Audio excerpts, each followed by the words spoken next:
He didn't lose his life because he failed. He lost it because he refused to bend. There was nothing loud about the way it started. No argument, no dramatic moment. Just a decision he made quietly and never spoke about again. His name was Daniel.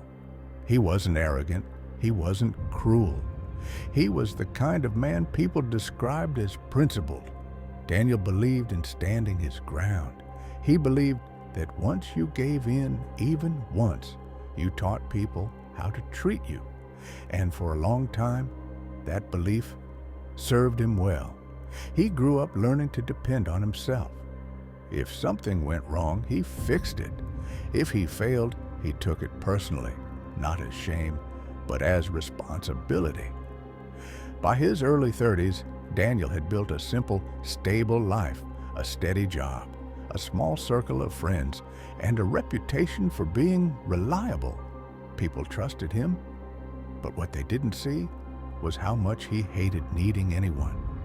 It started at work. A new manager arrived, younger, confident, full of ideas that clashed with Daniel's experience. At first, Daniel stayed quiet. He told himself it wasn't worth the energy. But then came the meeting. The manager suggested a change to a system Daniel had built himself years earlier. Not because it was broken, but because it could be faster. The room went silent. Daniel felt something tighten in his chest. He knew the system worked. He had proof. But more than that, it was his. The manager looked at him and said calmly, "Daniel, what do you think?" Daniel could have explained. He could have suggested a compromise. He could have asked for time. Instead, he said, "I don't think it's necessary." That was it. No explanation, no discussion, just a line he refused to cross. The manager nodded and moved on. But something changed after that day. Daniel noticed he was no longer included in certain conversations. Decisions were made without him. When he spoke, people listened, but less closely. At home, he told himself it didn't matter, that he wasn't there to impress anyone. But pride has a quiet way of isolating you without you realizing it. Weeks passed, then months. One afternoon, Daniel received an email, a short one. There was a restructuring coming. Some roles would be affected. He read it twice. Then he closed his laptop and went back to work.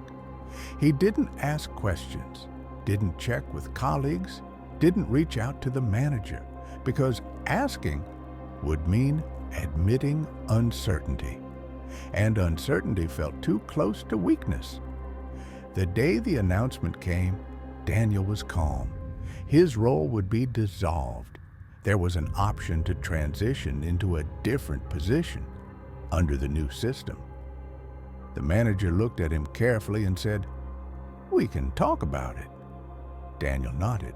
He smiled politely and said, "I'll figure something else out." What he didn't say was that he had no plan. What he didn't admit, even to himself, was fear. He believed walking away was strength, but strength, when driven by pride, can look a lot like self-sabotage. That night, Daniel sat alone in his apartment. For the first time in years, he felt unsteady.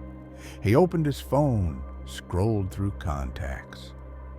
There were people he could call, people who would help, but every number felt heavier than the last, because calling would mean explaining, and explaining would mean admitting he might have been wrong.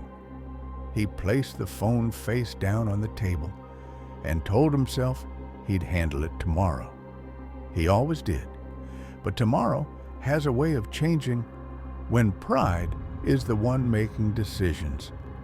And Daniel was about to learn that being right doesn't always protect you from what comes next, because the consequences of that one refusal were already in motion.